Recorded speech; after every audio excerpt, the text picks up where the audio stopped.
If you have said to yourself, I should write that, or if someone has said to you, you should write that, then I'm talking to you because you need to write. And that's why you're tuned in to yWrite.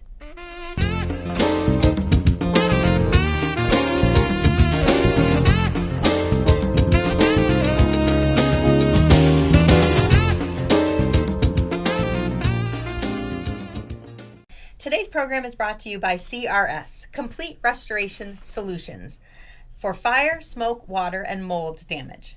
CRS provides home and business owners with professional and quality services to restore their property to their pre-loss condition as quickly as possible. Family owned and operated out of Chicopee, Massachusetts, CRS is your complete restoration solution.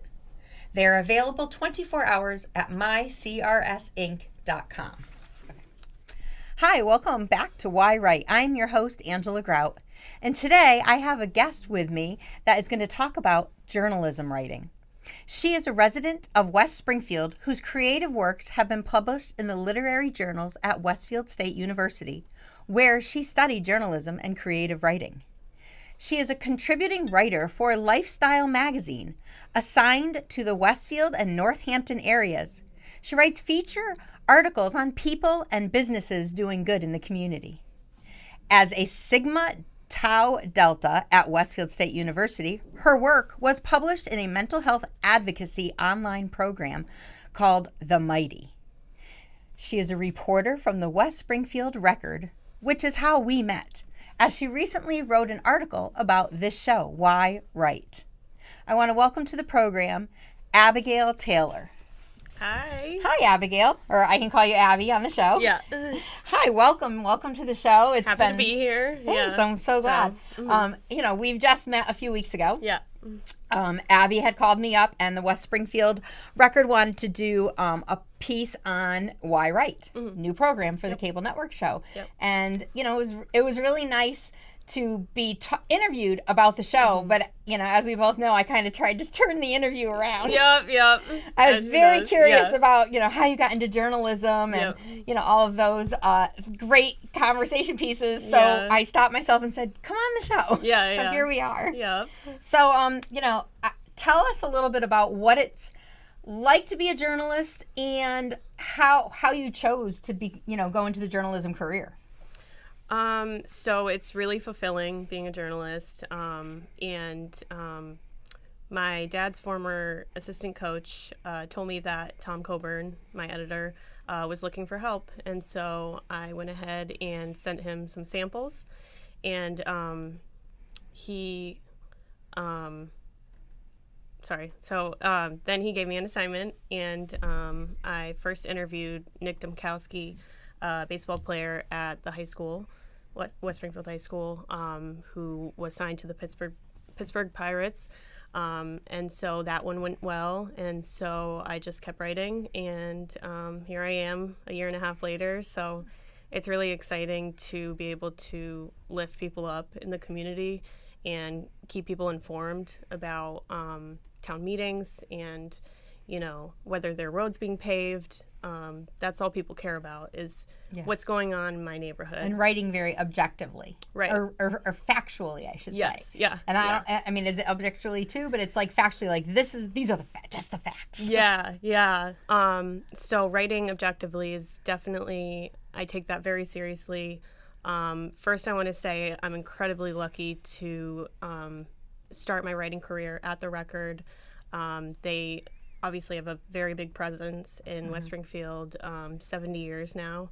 And so the community already trusts them. And so I want to continue that legacy of just giving fair and honest news and telling people the truth about what's going on as well as I can, and so that's very important to me. And I hope I can continue to do that.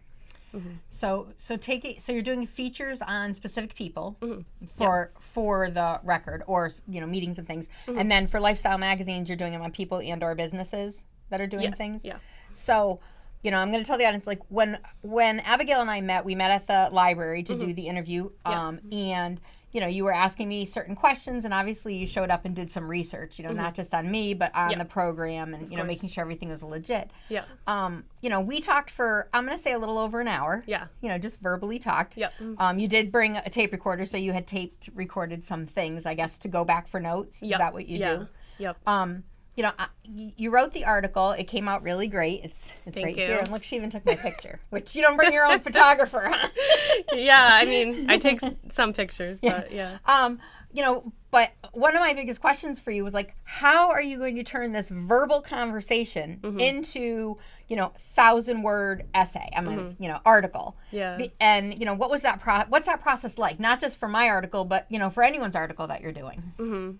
It's kind of intimidating. Writing, I enjoy writing, but it's very difficult. And everyone has a different process. So what I do is I transcribe the entire conversation if I have the time to do it. And then I kind of, it gives me a chance to digest the conversation and see what themes pop out. And so I try to visualize, what is this story coming out to be? What is the story telling me?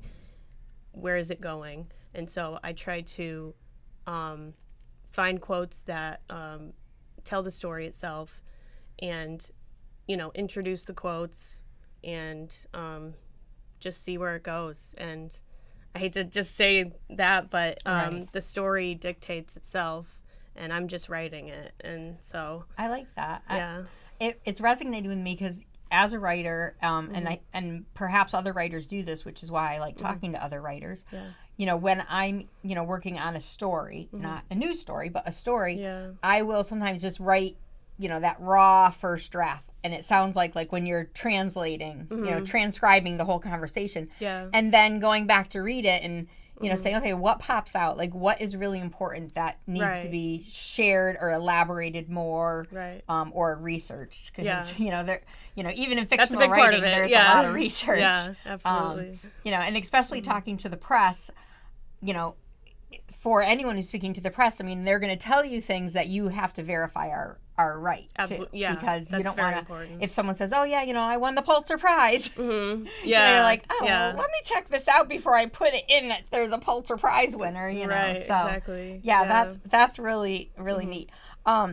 So when you finish your article, whether it's for and you can tell me if it's different for the magazine or for a newspaper, and you submit it to your editor. Do they send it back for edits? Do they ask for questions? Or do you have to have that draft polished and cleaned and sent in? So for the record, I just send it in, and that's the finished product. Okay. And so it has to be, edited, revised. It has to be, top notch. And then Tom will call me later on with questions if he has them. He asks me permission to change things. But he's very good about leaving my style alone, because that's mine, and that's less of accuracy. It's more just the way I write. And so so for the magazine is different, where I will send a copy to my publisher, and then she will talk to the client and get edits. If something was incorrect, they send it back to me, I make the edits, and then I send it back out. Oh, that's nice. So the different. client gets a copy. Yeah. Because remember, I even said to you, am I going to see this before it's published? You're like, no. And I was like, nope. Okay. I have no idea what you're going to My apologies. In there, Yeah. So I'm like, okay, what did she include? What did she not include? You just have to see what comes out. Yeah, and I just try to make people, again, being fair to people, and, making sure I'm not publishing something they don't want out there. Yeah. That's a big part of, you have to make the interviewee feel comfortable. Yeah. And so there has to be trust, and that's the only way that, you can get a really authentic maintain piece. Integrity, and so. Yeah, I've done, memoir writing, I've done fictional writing, and, things like that. So, doing research and stuff is a little bit different than having to make sure you're coming out with, the truth. Because even in memoir writing, even though we're writing from a true experience, sometimes things get embellished, and even editors say that, you know, because you want to make sure that it sounds authentic. Whereas when you're writing a piece for the newspaper, especially if it's, the town meeting minutes or, an article about a change happening, you have to, like I said, stick to the facts. Yeah. I went over to your website, which is, can you tell us? It okay? Sincerely Abby. Yeah. Sincerely Abby. I'll put it on the screen afterwards. SincerelyAbby.wixsite. And you had a great quote there that I loved. And I was like, oh, that's so perfect, because I think a lot of writers use this, but as a journalist, it's very important. And you had put, I observe and I write. I'll be honest, I was thinking about changing that because it seemed so dry and simple. No, it's so simple. Tell me why you enjoyed that. As a reporter, you need to observe. You have to be very observant. Whether you're reporting, I think about like people on the news doing news reporting or journalistic writing. And, you have to know and be aware of your surroundings and, body language of people. So you're observing it and trying to put that into an article. Right. Because in an article, people aren't seeing the animated interviewee that you have. Exactly. And you're like, you're really observing it, and then you have say, to get that across. Yeah. And even as all writers, if you're telling a story, and for me, I'm relating it to like, the fictional story. I mean, April Rain, is a fictional story.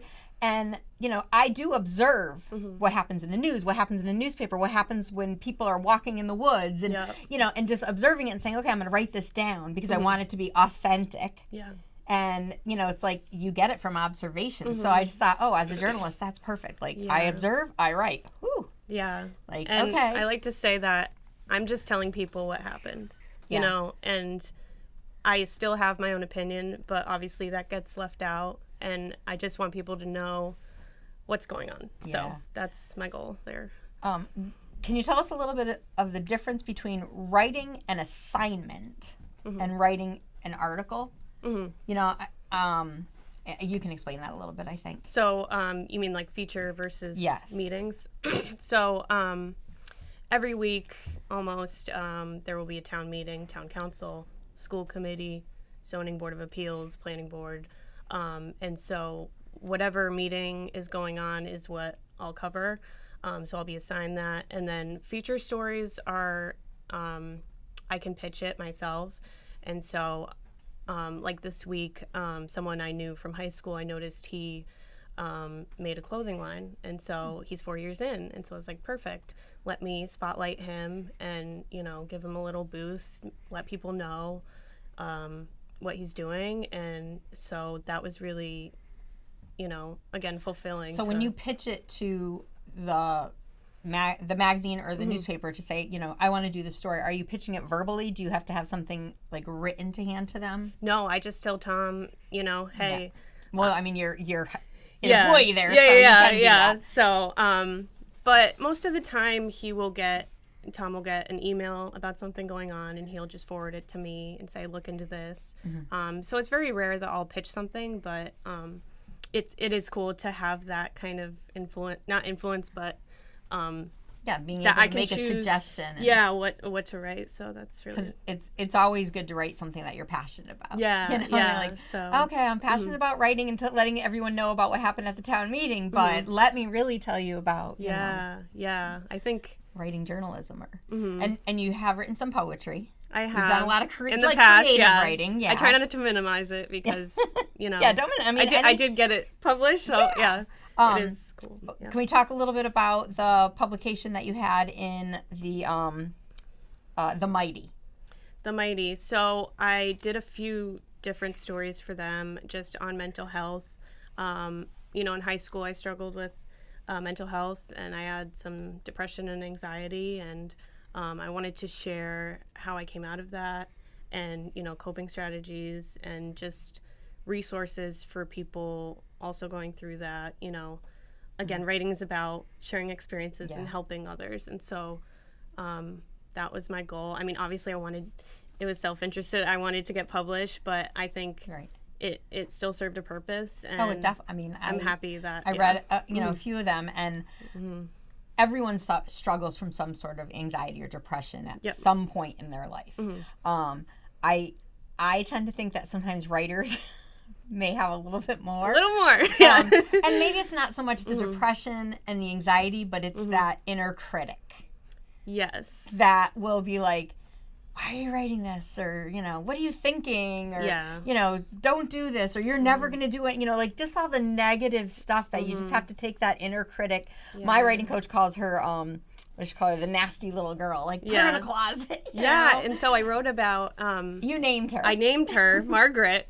And so that way I can take those thoughts and say, this isn't coming from me. Yeah. This is coming from somewhere else. And I just need to shoo her away. And that helps me build up my confidence, Yeah. It doesn't mean she's going away. No. It just means I'm pushing her to the side. Yeah. And, And for writers, I think that's important because when you're trying to put your story down on paper, and just to get that first draft done, you have to take your inner critic and say, don't edit. Don't worry about spelling. Yep. Don't worry about facts if they're, if you don't remember the exact date that something happened. Just get it out on paper. Yeah. And let that inner critic who's like, oh, you don't even remember that. Just she goes away or he goes away, whatever that thing is. And then, sometimes that inner critic does have to come out in that editing process. Yeah. A little bit. Because, it does become, like for me, it almost becomes that English teacher I had in high school. Because now that I'm editing it, it's like, oh, is that the correct tense to use here? And, and for me as a novel writer, I can have, professional editors, look at it and do things. But for you, who are in journalism and have to have that polished piece. Yes. And in doing journalism and writing books, I mean, we have deadlines, but you have big deadlines. Yeah. So can we talk a little bit about how you work with deadlines? I mean, I wouldn't say that one deadline's bigger than another, it's difficult to hit a deadline. My deadline's tonight, so I will be writing all day. And, but yeah, so Wednesdays are big for me. I wake up kind of late, so this worked out in the morning, but I try to get like one story done by noon, take a break, take a walk, take my mind off it, read it again, send it, and then I'll work on my next one. And so it's really about time management. My deadline's at 5, but it's not a hard deadline, to be honest. And Tom is really good about not breathing down my neck and trusting I will get it to him by the evening. And that really helps me to kind of just do my thing, and I will get it in, and to trust myself. And and do your pieces have to be, I guess, specific word count? Like I'm just thinking, like the editor himself has to do the layout in the magazine. You don't have, or in the newspaper too. Yeah. You don't have to worry about that. But because the deadline is at 5 o'clock, I mean, they go to print tomorrow. Yeah. So once they go to print, it has to be laid out. And I know, the newspaper, publisher stuff work late nights getting all of that laid out. Yeah. But like, does he say, okay, I'm going to leave this little block and it's, fits 200 words or?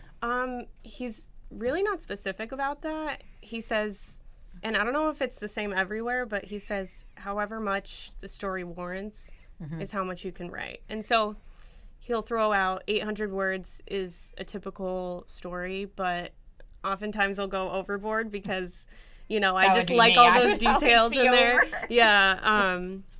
But for the magazine, it's different. So I was given, my latest assignment was 640 words. So I had to get it, and it was like... to the number. And I get to write the title, which Tom makes the headlines usually for the newspaper. And so, it's really interesting to have the flexibility, and also I think structure is also good to have, because you really have to zoom into what you want to say and get it in a certain amount of words. Like, so don't fluff it all up. Just boom, this is No, I'm not a fan of fluff. Yeah. So, yeah. Wow. Yeah. So how did you get involved? I know you said you were somewhere where someone had mentioned to you that the newspaper was looking for a writer. Yeah. And, so many writers who are looking for that full-time day job. I mean, not that it's, weird hours. Yeah. But, they're looking in papers and magazines and going on, whatever, LinkedIn or whatever, the Indeed, trying to find these jobs. And a lot of times it really is a little bit of who you know, but being at the right place at the right time. It's true. And I was blessed that, it was a quick, hey, someone's looking for help. Yeah, and you were able to submit. So you put together a little portfolio. So I just sent a few pieces that I think they were published on the Mighty, and so to show that I was published and people like my work. Yeah, and so he gave me a chance, luckily, and that's great. Congratulations. Yeah, thank you. And so what is your near future looking like?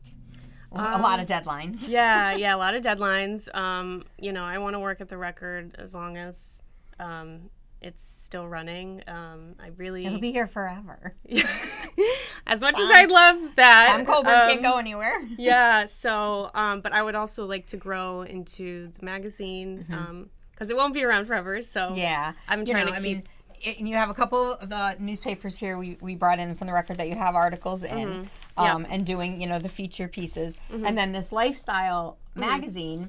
This is the one for Westfield. Yep. So you're writing for the town of Westfield, and you're also doing the Northampton version. Yep. Yeah. Because I had talked to the editors who run this, and they were interested in having me maybe write a few pieces for Agawam, but I said, I don't know if I'm that feature writer. Yeah. It's a different kind of writing. Yeah. A little bit more like biography in a way. Yeah. Because you're writing someone's it really is. biography.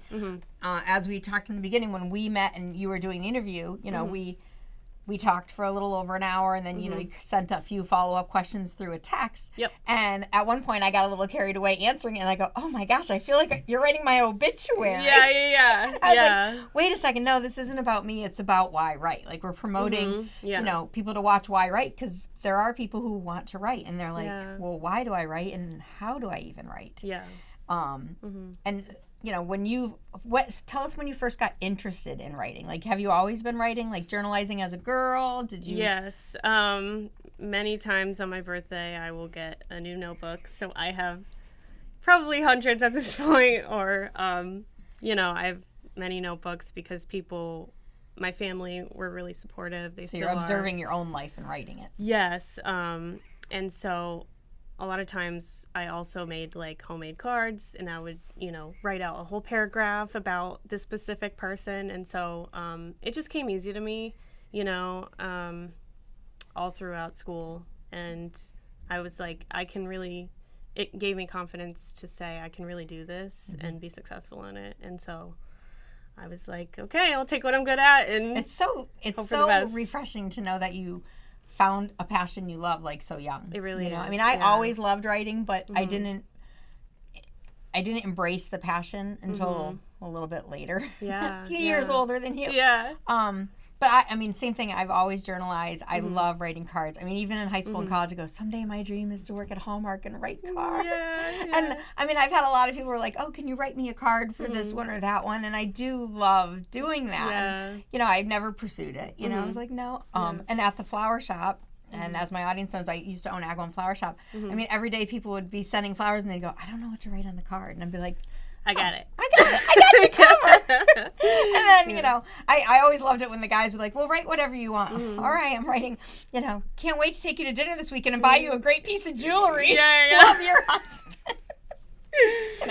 Like you said, I could write whatever, so now you're in trouble. Yeah. But, it's just getting creative with that. And, I definitely had that availability to be creative there at the flower shop. But, writing is just, it's such a beautiful part of a legacy, because you it's something we can leave when we're gone. Yeah, that you're writing for that. I'll be in the archives. I'm so excited. It's like, I'm in the archives. Yeah. My great grandchildren can look me up and go, look, Abigail Taylor. Yeah. But, not only as a writer are you in the archives, but you're putting these people, the interviewees that, in the businesses. Yeah, it's not about me. Yeah, right. Well, I mean, the fact that you're willing to, spotlight and give attention to something that is in a positive light, which is really nice, because so many newspapers kind of want to always focus on, who got hit by a car. Yeah, you know, the negativity. And I know it's out there, but like if we can shine more light on the positivity, it'll breed more positivity in the world. It'll, you know, give people, you know, whether it's a role model to look up to, like who's the baseball player? Nick Dumkowski. Nick Dumkowski. Shout out, Nick. Yeah.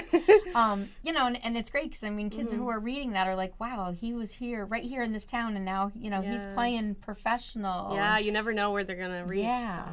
So, no, I love this. You and I could definitely talk much longer. Yes. Because I love just hearing about the writing process, and I think it's so fabulous that, you know, you ask the right questions. Yeah. And then you know, write them down, you take your notes, you do your research, you've observed everything, and then you scribe it into these really great articles for the public to get educated. Yeah, I think the positivity is really valuable, you know, like you said, with news stations being, you know, obviously we're pretty divided right now, and I can go into that, but I won't.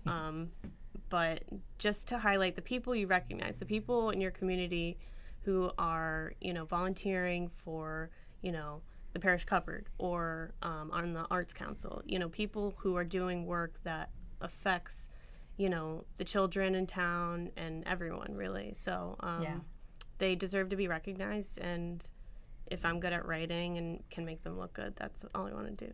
So, Well, that's awesome. Yeah. So if people want to find out more about you, where can they go? I'm going to put it up on the screen. I'm going to be like, look down on the screen here. Your website is sincerelyabby.wixsite.com /Abby Taylor. Yep.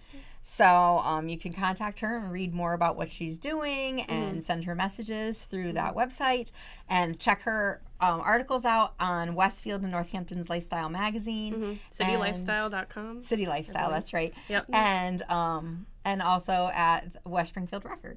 Yep. So. Yeah, we don't have an online presence. Just want to make that clear. But 516 Main Street in West Springfield. Come by, grab a copy anytime. So. Yeah. Yep. Well, thank you so much. Thank you. I really appreciate you. Thank you so much. Me. Yeah. I want to thank Studio 954 for giving us the opportunity to put on this yWrite show, and our sponsor CRS. And I also want to, thank you, Abby Taylor, for coming in. I really love talking about this. Yeah. We have a lot more guests coming up in the next few weeks, so definitely keep tuning into yWrite. I want to say a special big thank yous to you, the audience, for tuning in today, because you being here, listening to our conversation, not only allows us to express what we're passionate about, but it's going to help you to start writing too, because I know there's a story in you. So at this point of the show, I like to provide a little prompt. I have a prompt for all of our audience members, and today we're going to go with the prompt that Abby has brought to us, which is observe and write. So I want you to pick up your pen, sit still for just like a minute, take a nice deep breath, and then I'm going to have you look to your right and write down 2 things that you visually see with your eyes. Just look at it for a minute. And now I want you to write and start with, I remember seeing blank, and then write and thinking about. So I remember seeing blank and thinking about. There's your prompt today. Start writing 5-10 minutes, get that story out, and thank you for joining yWrite. See you next time.